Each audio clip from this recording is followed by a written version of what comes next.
Halo teman-teman, di video kali ini aku akan bahas saham yang di request oleh salah satu penontonnya, yaitu saham IMAS atau IMAS atau Indomobil Group. Nah, ini dia websitenya indomobil.com ya. Ini nama PT-nya itu Indomobil Sukses Internasional. Nah, ini bisnisnya mereka ada kendaraan buat penumpang, kendaraan berat, financial service, penyewaan kendaraan, logistik, dan lain-lainnya. Kalian bisa lihat sendiri di indomobil.com. Kita lihat singkat ya, uh, mereknya apa aja. Ada Audi, VW, Nissan, Datsun, Suzuki, Kia, Jaguar, Land Rover, dan lain-lainnya. Ini untuk kendaraan komersialnya, ini kendaraan beratnya, ada Volvo ya, dan lain-lain. Kalian lihat sendiri ya. Kalau pengen tahu di indomobil.com. Secara keseluruhan mereka retail otomotif. Nah, kita bisa lihat sejarahnya dulu secara singkat. Nah, ini perusahaan berdiri di tahun 1976, ini udah lama banget. Kalian nanti baca sendiri juga. Ini satu grup dengan grupnya Salim, atau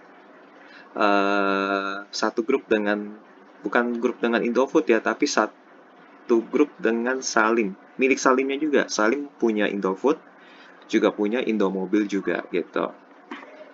Oke, ini miliknya Salim Group ya, lebih tepatnya. Satu satu tuan dengan Indofood. Indomobil.com, kalian lihat detailnya. Di sini ada juga laporan tahunan, laporan keuangan. Ini mereka lengkap banget nih. Kita lihat aja.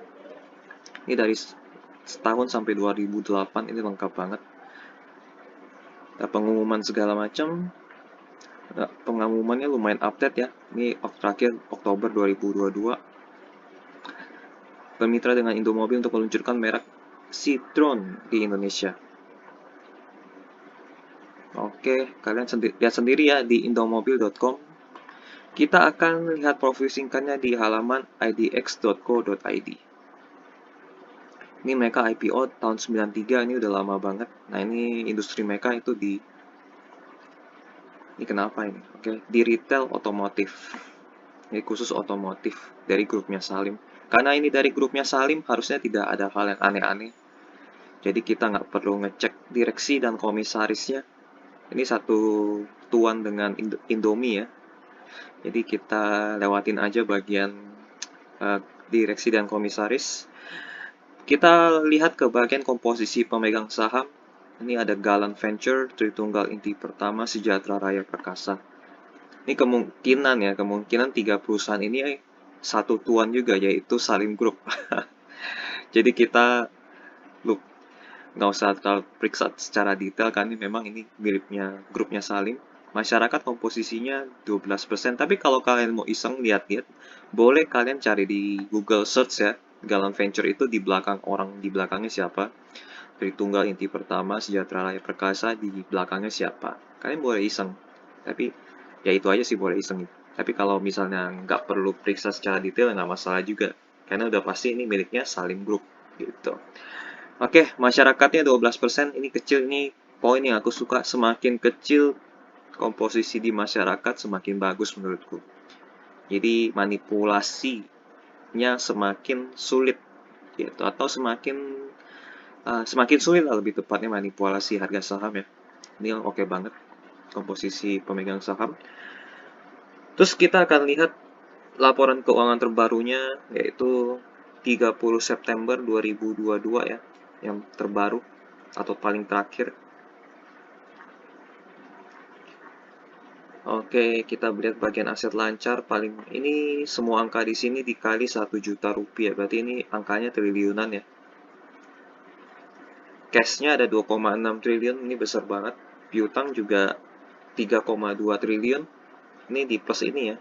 400 miliar ditambah 2,8 ya, 3,2 triliun piutangnya. Nah, ini juga ada piutang pembiayaan 5,5, piutang lain-lain. Wah, ini triliunan ini. Persediaan. Wah, ini banyak Banyak banget. Ini 19 triliun aja langsung total aset. Karena ini banyak banget. Piutangnya yang paling banyak nih. 27, oh ini banyak banget. Ini 19 aja ya. Kita bandingkan dengan utang jangka pendek mereka. Apakah besar atau kecil? Wah, ternyata besar. 27 triliun. Mereka paling besarnya di utang jangka pendek. Utang jangka pendeknya apa ini? Nggak ada penjelasan ya. Utang jangka pendeknya tidak tertulis apa gitu. Kita lihat di nomor 15 dan 41. Nah, ini 15, kita lihat cari yang paling atasnya apa. Nah, utang jangka pendek. Wah, ternyata utang bank. Utang bank ya. Jadi udah ketahuan utang jangka pendeknya itu utang bank. Bank. Utang bank juga nih, lanjutan. Nah, total 19 lagi. 11T utang bank. Ini total ini nih, total ininya 11T. So, berharaplah hati-hati teman-teman yang pegang sahamnya IMAS. Apakah akan dibantu dengan Indofood? Kayaknya sih enggak ya. Kecuali memang sangat terdesak baru dibantu. Tapi ini enggak mendesak banget, jadi enggak bakal dibantu. Usaha sendiri lah, meskipun dalam sama-sama tuannya Salim Group, kalau ada anaknya yang bermasalah satu, yang enggak lah, enggak bakal dibantu gitu kan. Ini semua utang bank, ditambah lagi utang bank, 16T, ditambah lagi utang obligasi yang wajib dibayar ya. Ini utang obligasi pun harus wajib dibayar. Jadi total-total kisaran 20T. So, utang jangka pendek mereka lebih besar daripada aset lancar mereka yang hanya sebesar 19T. Ini resikonya karena ini Salim Group. Sebenarnya kalau ini bukan Salim Group, ini resikonya tinggi. Tapi karena ini Salim Group, resiko tinggi jadi resiko menengah. Tapi bisa bangkrut gak? Nggak bisa, karena pasti akan dibantu kan. Mungkin ada yang setor modal di belakang gitu kan. Jadi sebenarnya ini resikonya tinggi dari sisi utang jangka pendek. Tapi karena ini Salim Group, resiko tingginya jadi resiko menengah gitu lah ya. So, jadi ini aku anggap tetap, jadi aku akan melupakan nama Salim Groupnya ya. Jadi aku anggap ini resikonya tinggi. Karena utang jangka pendeknya lebih besar daripada, apalagi ini berupa utang bank loh, utang bank dan obligasi yang wajib dibayar beserta bunganya. Utang jangka pendek kita udah periksa ini isinya utang bank. Jadi aset lancar cuma segini ya, ini resikonya tinggi dari sisi utang. Tapi karena Salim Group ya itulah pendapatan. Jadi dari sisi utang, kalau misal namanya mereka bukan dari grupnya Salim ya mereka resikonya tinggi. Tapi karena ini berasal dari Salim Group, aku rasa mereka akan bantu si Imas ini untuk tetap hidup ya, dan tidak akan bangkrut, sulit bangkrut lah istilahnya ya. Ya jadi ini perusahaan yang resikonya sebenarnya menengah, dari tinggi menjadi menengah dari sisi utang. Kita lihat di omsetnya mereka bertumbuh ya, lumayan banyak, dari 14 triliun menjadi 18 triliun. Ini karena di tahun 2022 kemarin pembelian ya, penjualan mobil itu sangat gila pertumbuhannya. Jadi Gaikindo sendiri, asosiasi mobil ya, asosiasi industri mobil itu mereka targetnya 900.000 penjualan di tahun 2022. Namun ternyata targetnya itu tembus. Jadi tercipta penjualan 1 juta unit, melebihi target dari Gaikindo. Ini luar biasa banget. Jadi ini makanya ini efek dari pertumbuhan penjualan mobil yang gila-gilaan. Dari 14 triliun menjadi 18 triliun. Jadi tahun 2022 kemarin gila banget pertumbuhan penjualan mobil ya. Ini tercermin, ini nggak hanya di auto saja, Astra ya, tidak hanya terjadi di Astra tapi terjadi di perusahaan-perusahaan lainnya. Jadi semua industri otomotif tahun kemarin bagus banget. Di 2022 ya maksudku ya. Itu bagus banget. Termasuk kecipratan. Indomobil kecipratan juga. Kita lihat margin laba kotornya tipis, sayangnya di situ. Masuknya 14, keluarnya 11, masuknya 18, keluarnya 14. Jadi sisa cuman 2 triliun sampai 3 triliun. Ini sayangnya di situ marginnya tipis. Ada peningkatan laba kotor karena omsetnya bertambah. Ya, omset bertambah otomatis laba kotor bertambah. Beban penjualan bertambah juga otomatis. Sisa laba usaha 900 miliar tetap naik ke 1,4 triliun. Nah, ini di tahun kemarin ya, bukan kemarin, tahun 2021. Ya, 2021 di 30 September 2001 mereka mengalami kerugian. Karena ada biaya-biaya yang cukup besar ya. Beban keuangan, ini yang paling besar di sini nih. Ini sisa laba usaha kan 900 miliar. Tapi kena beban keuangan jadinya minus. Mereka rugi 93 miliar. Ini beban keuangan ini dari mana? Dari bunga bank. Dari bunga yang harus dibayar. Jadi itulah kelemahan dari kalau misalnya perusahaan memiliki utang yang sangat-sangat besar, bahkan lebih besar daripada asetnya mereka. Ini akan menggerus laba bersih. Dan ini tahun 2022 karena omset mereka terbangnya cukup tinggi, ini menyelamatkan mereka ya. Jadi ada sisa 1,4 dikurangin beban keuangan atau utang bunga utang dikurangin jadi akhirnya sisa 445 miliar. Jadi positif. Jadi dari laporan laba rugi mereka ada kinerja yang baik ya, bagus. Namun dari sisi utang mereka masih negatif, dalam arti resikonya tinggi. By the way, ini sekali lagi Salim Group. Nah, ini menariknya di tahun 2021 mereka secara laba mereka rugi, namun secara uang kas mereka masuk mungkin karena periode sebelumnya. Jadi misalnya ada yang bayar piutang lah.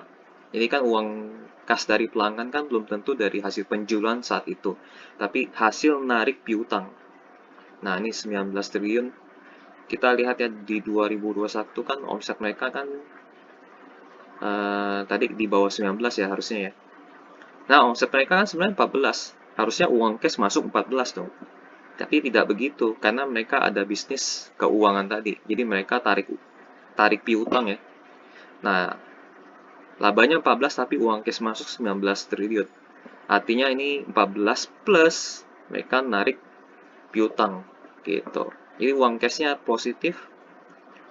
Di 2022 juga sama, tadi yang masuk cuman belasan tapi di uang cash labanya cuma belasan, cuman dimasuk uang cashnya 22.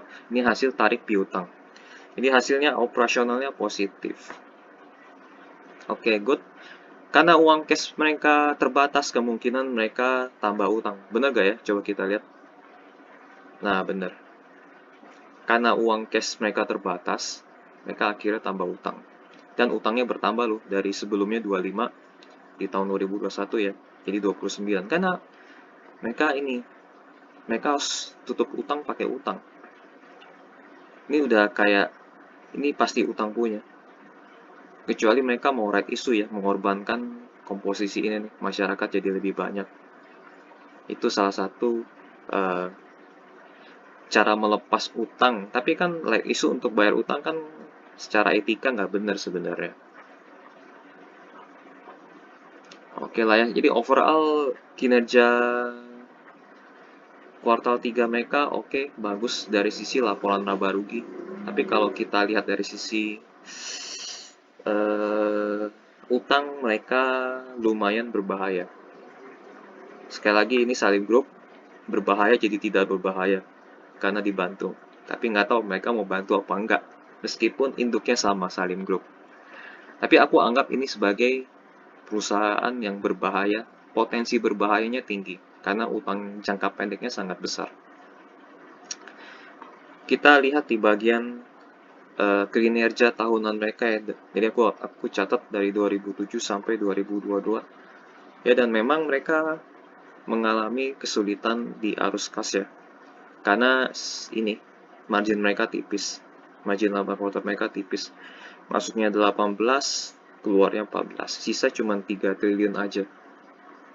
Karena ketipisan margin laba kotor mereka, ya arus kas mereka juga apa ya namanya ya, berkurang atau negatif. Ya, negatifnya bahkan sampai 2018-19 ini di luar COVID loh padahal ya. Segini nih, tahun-tahun segini kan di luar COVID. Bahkan mereka juga sempat rugi. Ini mereka sempat omsetnya naik terus turun di tahun 2016-17, mengalami kerugian. Nah, ini benar-benar nih rugi dan cashnya pun rugi. Di 2020-2021 padahal ini omsetnya 19 triliun ya, tapi mereka mengalami kerugian karena ini sekali lagi margin mereka tipis. Padahal ini meningkat loh, ya kan? Nah, ini kelemahan dari bisnisnya Indomobil ya. Margin mereka tipis yang mengakibatkan beberapa tahun bisa arus kas negatif, atau meskipun omset mereka tebal, mereka mengalami kerugian karena marginnya yang tipis. Overall, mereka ekuitasnya terus bertumbuh, tetap mereka bertumbuh karena ada laba-laba yang masuk ya, laba bersih yang masuk yang bisa diciptakan, dan mungkin juga mereka ada suntik modal. Kita lihat di laporan keuangan ya, kalau misalnya ada yang suntik modal, ini laporan perubahan ekuitas, kita ngeceknya di situ. Nah, ini perubahan ekuitas ya. Kalau misalnya ada modal yang tambah, biasanya ada yang suntik gitu kan.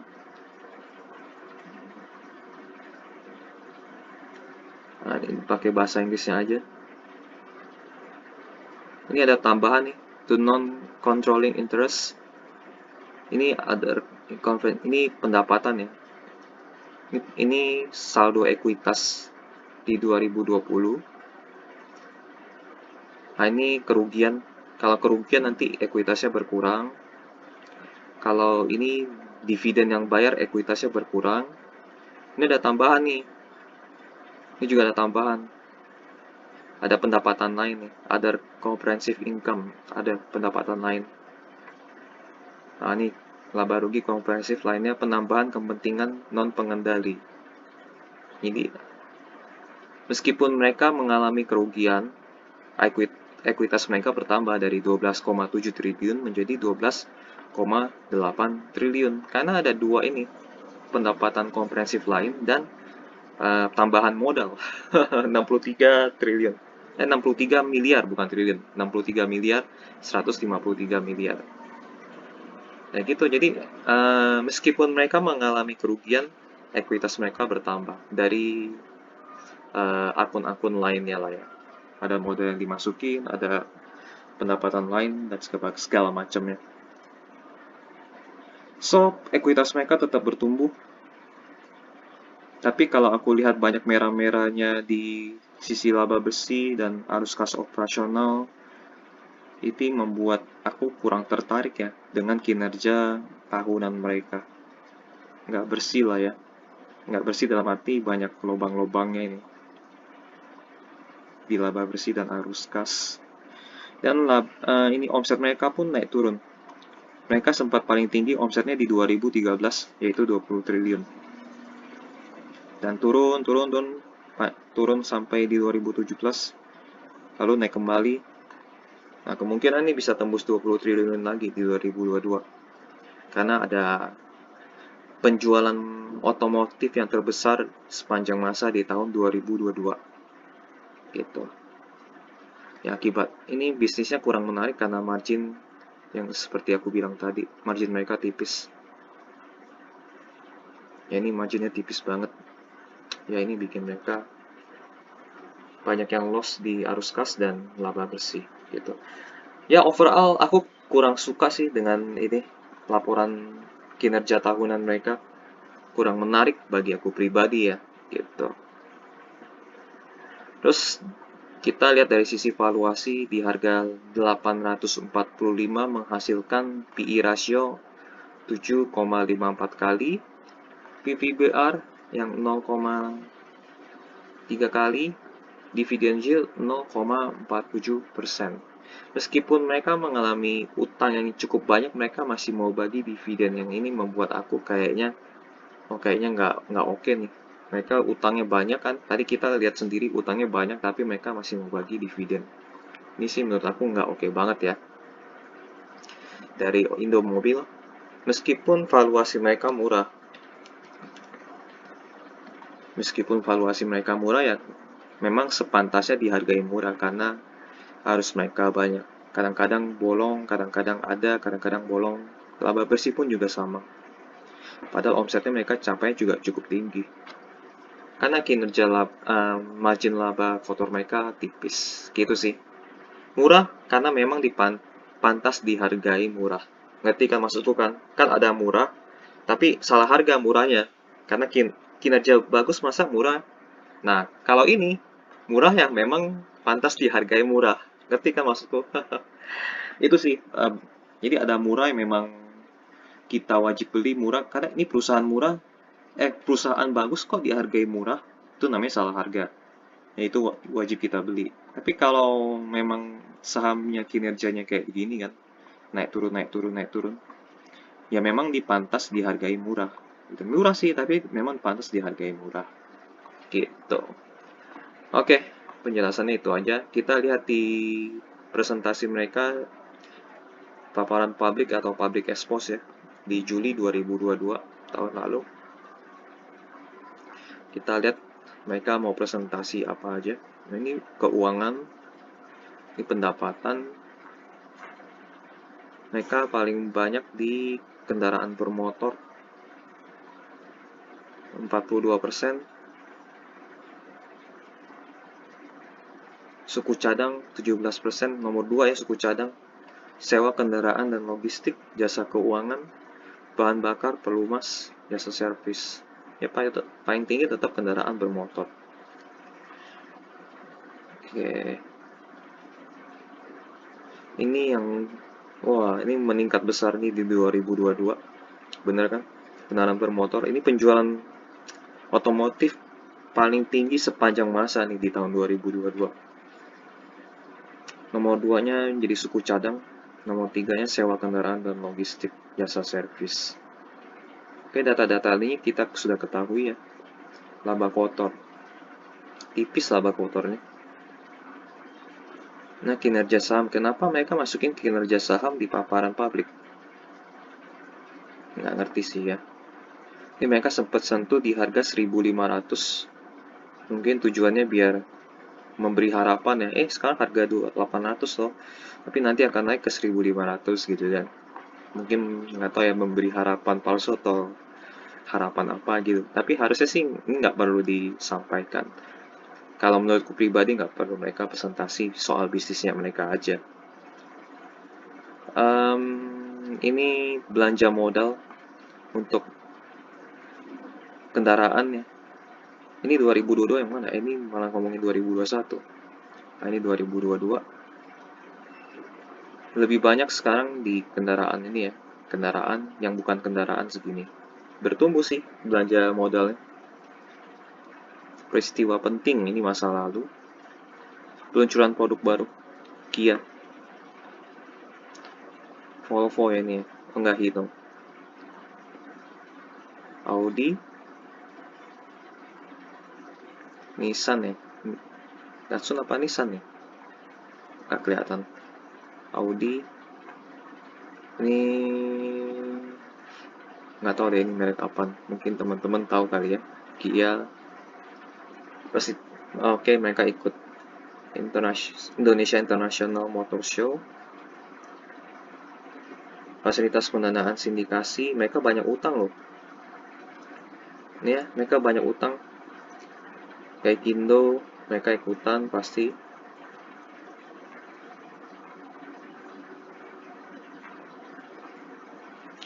Mereka belum sebut strategi mereka mau ngapain, kayak gitu-gitu nggak ada. Adanya ya mereka peluncuran produk baru, VW.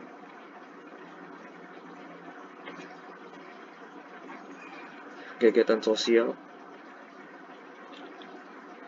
Ini nih, ini yang sebenarnya yang paling penting. Rencana kerja tahun kok kita butuhnya 2023 sih. Mungkin karena ini presentasinya di Juli kali ya. Pengembangan jaringan pemasaran baru, optimal jaringan pemasaran yang ada, melakukan upaya intensif agar perseroan dapat beroperasi dengan biaya yang efisien, meningkatkan sumber daya manusia, mendatangkan dan memproduksi produk-produk baru, melakukan inovasi-inovasi yang selektif. Oke, kemungkinan permasalahannya di sumber daya manusia kali ya. Salesnya kurang jago atau segala macam gitu kan. Nggak tahu juga sih ya. Yang poin 3 ini mungkin ya. Dan selalu menjaga serta meningkatkan motivasi kerja karyawan. Mungkin ini masalah utamanya ya. Tapi kan produk mobil itu kan paling terkenal ya grupnya Astra. Jadi mereka berantemnya lumayan susah ini.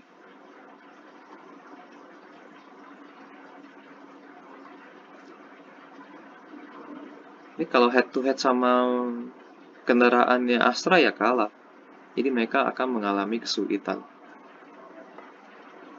Nah ini jelas ini susah. Kalau mau head to head ya, yang mereka masih bisa menang ya di kendaraan komersial. Dan ini nih, kendaraan berat. Itu aja. Kalau penumpang mereka kemungkinan kalah jauh. Ini yang menyebabkan mereka sulit berkembang pesat ya. Kecuali mereka mau mati-matiin produk-produk yang kira-kira masih rugi. Ya itu caranya sih. Mereka harus matiin satu produk yang mereka masih berjuang dan lama bertumbuh ya. Mereka harus matiin itu. Itu aja sih paling. Tapi kalau kita lihat rencananya ya pengembangan jaringan pemasaran yang baru. Ya ini kayak semacam basa-basi aja sih. Semua orang melakukan hal ini kan. Mereka ya semua perusahaan pasti membangun jaringan pemasaran yang baru. SDM pasti iya, efisien pasti iya, memproduksi produk baru oke, memang. Ini semua dilakukan oleh perusahaan yang lainnya. Tapi kan kita butuh angka kan. Kalau kita akan mentargetkan 2022 ini omsetnya sekian, laba bersih sekian. Untuk mencapai itu, kami akan menghadirkan produk ini yang targetnya bisa terjual 1000 unit. Nah, kita kan butuh angka-angka seperti itu. Tapi kan ini cuma basa-basi kayak semacam kata-kata motivasi ya. Nggak ada target yang secara detail gitu kan. Oke, kita lewatin aja presentasinya. Kita nggak dapat info yang cukup menarik ya. Kalau bagi aku kurang menarik info dari presentasinya mereka. Pertanyaan dari saudara Reno, Bisnis Indonesia. Total capex itu belanja modal. Belanja modal artinya mereka mau belanja bangun pabrik atau beli mesin gitu kan, atau beli barang dagangan baru. Itu total capex maksudnya. Belanja modal maksudnya. Yang dianggarkan perusahaan untuk tahun 2022. Bagaimana prospek sisa tahun ini? Berapa target? Oke. Jawabannya mereka nggak ada angka kan. Sekitar 2 triliun. Majority dari capex akan digunakan untuk pengembangan bisnis logistik dan sewa kendaraan.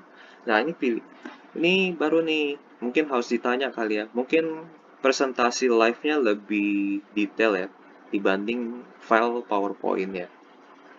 Tapi kan ini kalau ada tanya jawab, berarti kemungkinan memang mereka nggak jelasin soal ini. Capex digunakan untuk apa. Dan ini ditanya dulu baru mereka jelasin. Digunakan untuk pengembangan bisnis logistik sewa kendaraan. Ini oke sih. Bisnis logistik dan sewa kendaraan ini dua bisnis yang oke, sedang bertumbuh. Target keuntungan yang bisa disampaikan sampai saat ini adalah untuk triwulan pertama saja. Dan sampai hari ini perkembangan cukup positif. Apabila sudah tidak ada COVID-19 yang melanda di negara kita, maka pada kuartal 2, ketiga, dan keempat akan tumbuh lebih baik lagi. Jadi mereka nggak bisa memastikan angkanya ya. Sesuai dengan presentasi, nggak ada angka-angka yang mereka bisa pastikan. Dibandingkan dengan penjualan kendaraan konvensional, seberapa besar margin alat berat dan seberapa besar kontribusinya terhadap pendapatan di tahun ini. Karena alat berat nilainya lebih tinggi, otomatis marginnya lebih besar. Seperti yang gue bilang tadi. Persentasenya juga lebih besar dibandingkan dengan mobil-mobil passenger. Nah, berarti kendaraan berat mereka itu jumlah volumenya penjualannya dikit. Karena yang margin besar ini kan kendaraan berat ya. Sementara margin mereka yang total ini tipis gitu kan. Berarti kemungkinan ya ini. Tapi nggak tahu sih mereka nggak keluarin angka-angkanya berapa kan. Ini nggak disebutin nih berapa persen kendaraan alat beratnya. Jangan-jangan sedikit gitu. Mereka nggak sebutin angkanya.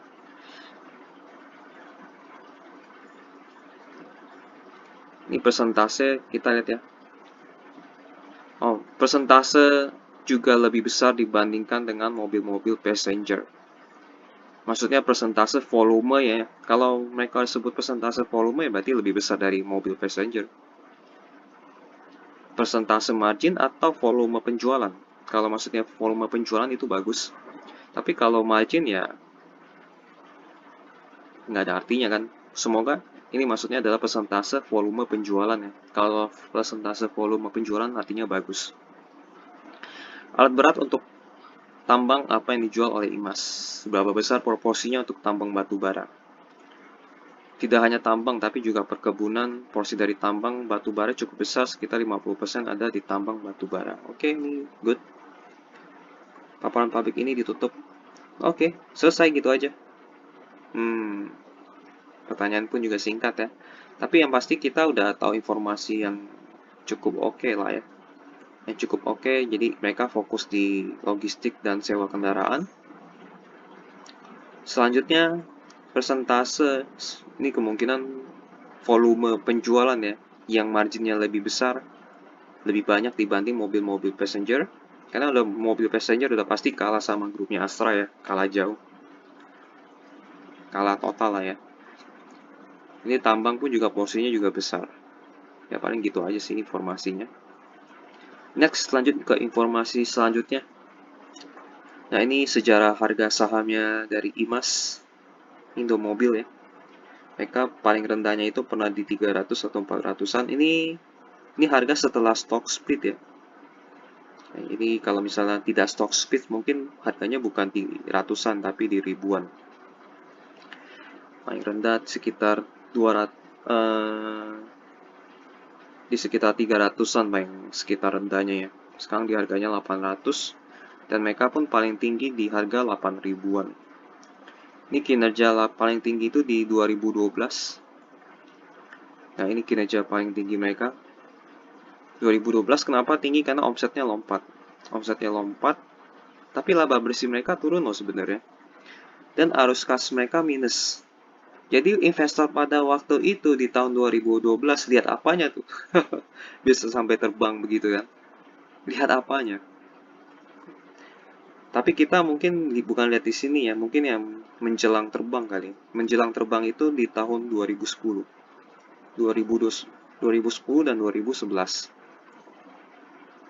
Nah, itu arus kas pun masih minus loh padahal.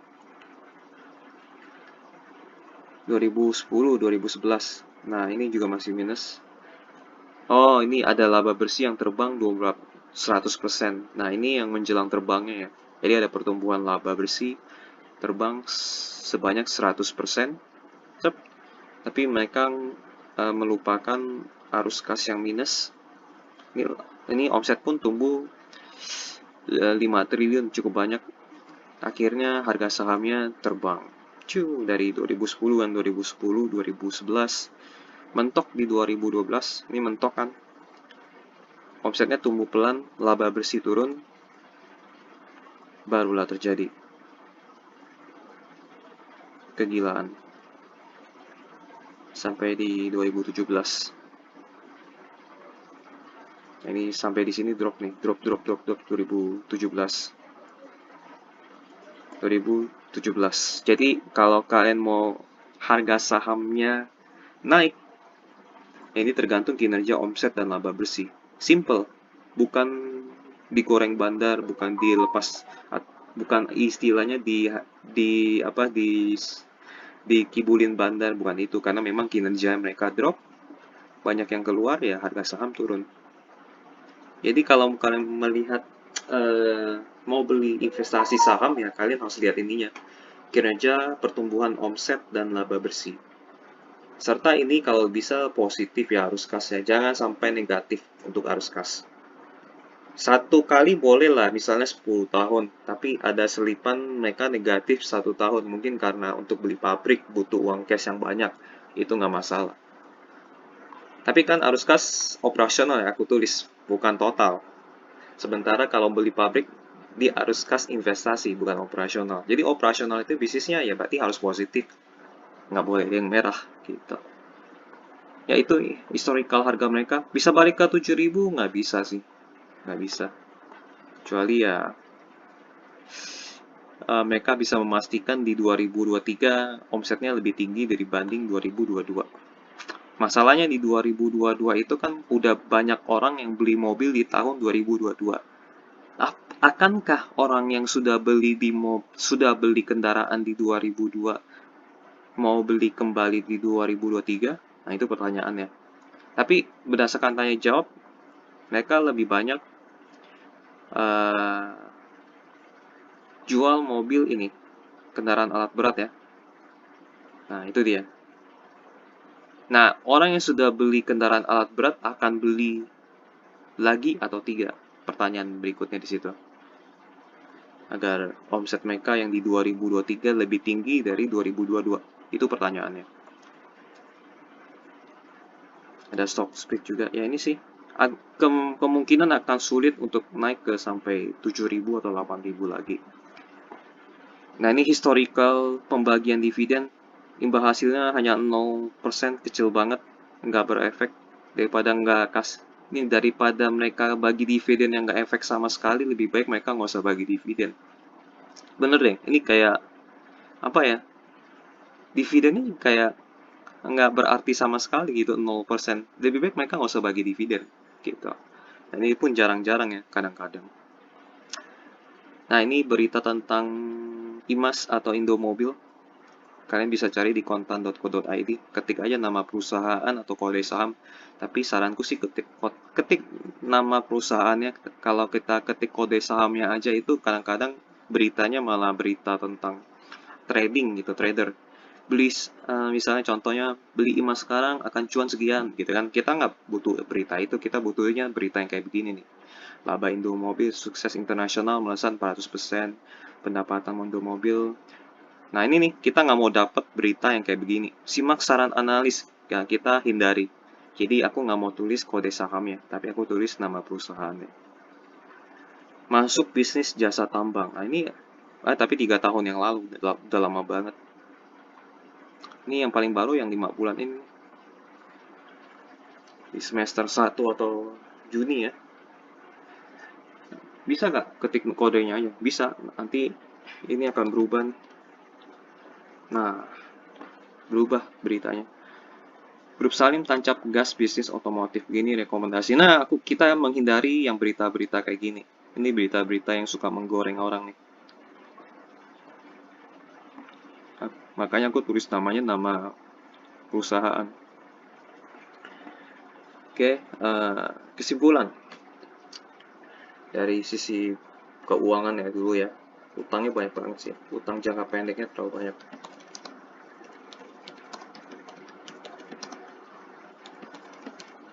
Banyak aset lancar, sedikit resiko tinggi.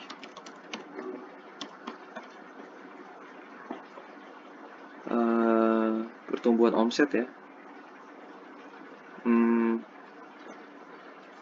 Pertumbuhan omset ini positifnya di 2022 naik banyak. Tapi apakah ini pertanyaan ya, di 2023 bisa naik lagi? Kalau turun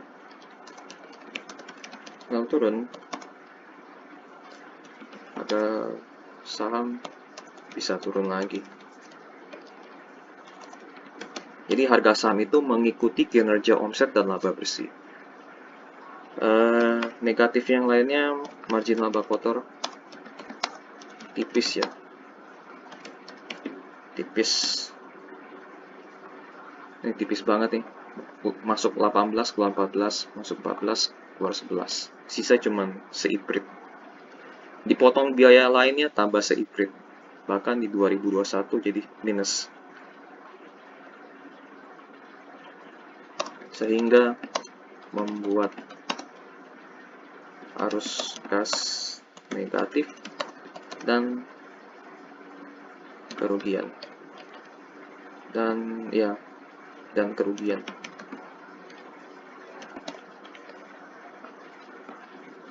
Ini sih yang bisa bikin rugi.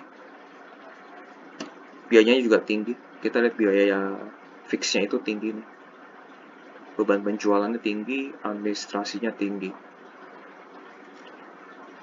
Kalau mereka bisa kurangin antara biaya atau meningkatkan margin, itu lebih bagus mereka ningkatin margin laba kotornya.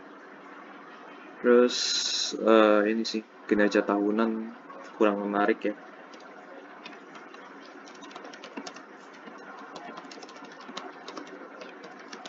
Menarik karena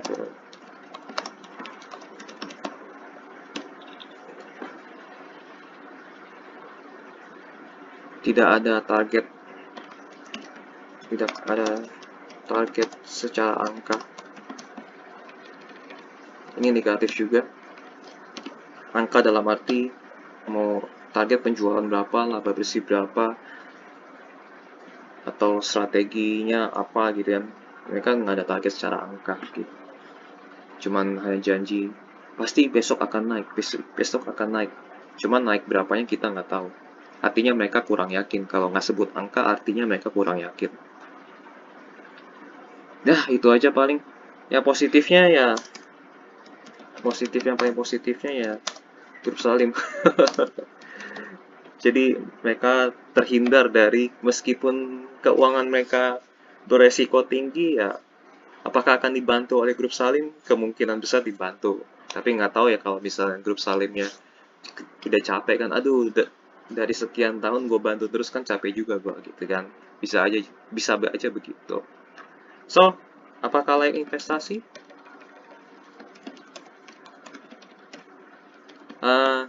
Aku pribadi ya, ini pendapatku pribadi ya. Satu lagi yang positif, valuasi murah. Murah ya karena menurutku ya, menurut opiniku pribadi, murah ya karena memang mereka secara kinerja menggambarkan, karena ya mereka pantas murah gitu. Bukan salah harga, memang mereka pantas murah. Nah, investasi jangka ini jangan dijauhin ya, dideketin aja karena satu grup. Pendek tidak, jangka panjang tidak. Itu untuk opiniku ya, karena lihat kinerja tahunan mereka, utang mereka yang cukup tinggi, resikonya juga tinggi. 2023 aku pesimis akan bisa mencetak lebih tinggi dibanding 2022.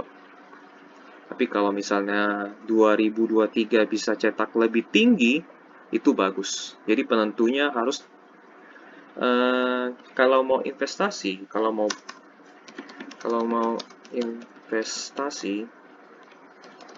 lihat kuartal 1 2023. Itu kuncinya di situ.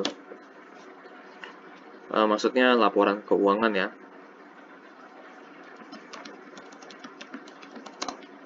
Kalau mau investasi, jadi keputusan untuk sekarang ya tidak beli sama sekali, hindarilah kalau bisa. Kalau mau investasi, lihat dulu naik gak dibanding tahun 2022. Bandingkan dengan kuartal 1 2022. Kalau naik bagus, kalau turun pergilah jauh-jauh cari saham yang lain. Itu aja sih. Oke, analisa tentang saham IMAS atau Indomobil sekian. Kalau misalnya ada informasi yang salah atau ada informasi yang kurang, kalian boleh tulis di kolom komentar, kalian perbaiki, kalian koreksi, kalian tambahkan informasinya. Sekian dulu aja sih. Nah, untuk teman-teman yang sudah request saham, harap sabar ya. Jadi karena lumayan banyak yang request, jadi aku mau bahas satu-satu secara berurutan. Jadi yang dulu-dulu pernah request, aku mulai bahas satu-satu tapi secara berurut. Jadi yang baru request mungkin agak nunggu lebih lama. Jadi aku akan prioritaskan yang dulu-dulu, yang pernah request itu. Oke deh. Jadi kalau kalian mau request tulis aja di kolom komentar, nanti aku akan bahas. Tapi harap sabar aja gitu ya. Oke, sampai jumpa di video lainnya. Bye-bye.